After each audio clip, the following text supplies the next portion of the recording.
Building family wealth is one of the most important things you can do, and here to give us some important tips on how to do that is Brent Wilsey, President and CEO of Wilsey Asset Management. Brent, good morning. Great to see you as always. Well, good morning. Good to be here, and had an interesting twist on this with a monopoly. Yeah, I saw that this morning when I walked in. I'm like, monopoly? When I see monopoly, I'm thinking, do not pass go, do not collect $200. Oh, well, and actually, it's a funny story here. When I was a younger kid, about middle school, we used to, in the summertime, we'd play Monopoly all the time. And I very rarely, if ever, lost Monopoly. And how did I do it? I do it by buying the railroads, investing in the utilities, adding houses. All my friends like, oh, we got so much cash, Brent, you're broke there.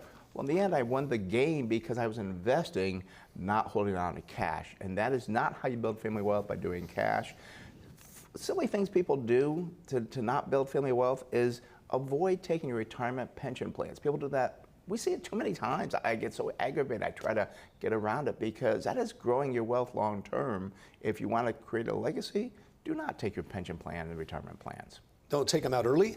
Don't take them out early, and try to take out the minimum when you can, because over time, and I've seen people in their 30s and 40s, oh, well, I want it for a house, I want it for this. That is not how you're going to build your family wealth, by taking out your retirement plan. You need to keep your money working for you. Keep it in there, yeah. Okay, the loss of compounding. This is something that really happens, is that because when you take money out, money will double if you do it properly about once every 7 to 10 years.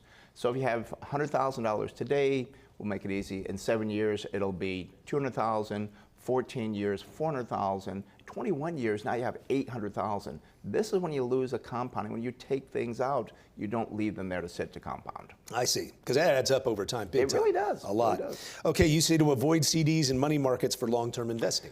Big mistake I made. Again, I talk about the Monopoly game. My friends, oh, we got all this cash. Look at Brent, all poor there. Yep, Brent was poor because he was investing his money. Do not invest long-term money into CDs, treasury bills.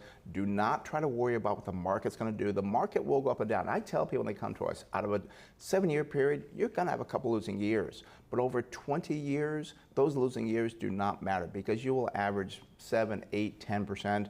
Let you know, we had a client that came to us the worst time ever when things were expensive, 2007.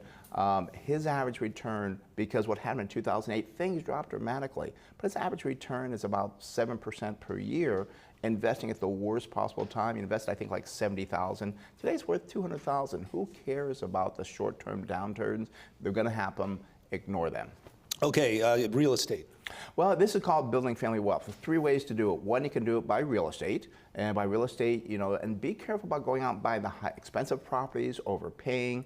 But if you want to invest in real estate, you can do that. It will grow and compound over time. I will say it does take a lot of time, because either you have to hire a property manager, you have to do it, you have to deal with tenants.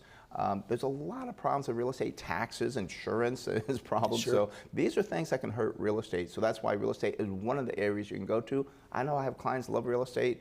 Myself, I think it's too complicated. I like equities. Okay, tell us about equities. Equities are very easy. They're the easiest thing you can do. Just make sure you don't get sucked into the hype of buying the next AI company. Don't buy the next, Tesla, whatever. That burned a lot of people trying to do that. Buy quality companies that you know will be here today. Buy transportation companies. Buy, food companies. Buy financial companies. Companies that we know will be here longer term. And it's the easiest thing to do. We buy them, and we do watch them. I look at the financial statements and read the conference calls and so forth. But it's the easiest thing to do. I don't have any problems with any tenants. I don't have any problem with insurance or anything like that nature.